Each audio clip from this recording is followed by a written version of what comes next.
Des de la setmana passada podem gaudir del Festival Nosaltres a la ciutat de Mataró, un cicle de cultura setmanal amb diverses activitats programades. Una d'elles el concert de la cantant Sud dins de la programació del festival. L'estil de música que tinc, crec que mesclo masses estils, però jo crec que resumeix bastant en pop, indie pop. Jo crec que és el que m'agradaria que la gent percebés que faig.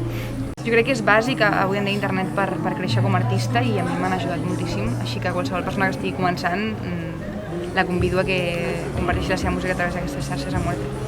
És raro perquè normalment toco amb una banda, no? O toco amb un altre company i avui estic sola, estic despullada i em fa molta il·lusió també fer concerts més íntims.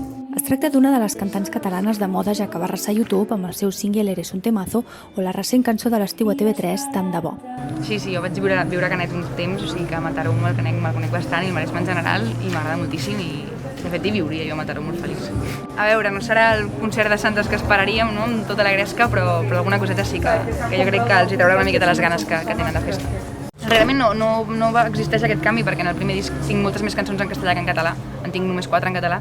Senzillament en el segon disc no em va sorgir posar-ne una més, però realment sempre he cantat més en castellà que en català, per tant no hi ha cap canvi. Cançons que es poden trobar al seu últim àlbum Ventura i l'actuació la podran escoltar aquells que en tinguin entrades, ja que s'han exhaurit ràpidament. Que la vida ho demana, la veritat m'és igual al destí, el que vull és que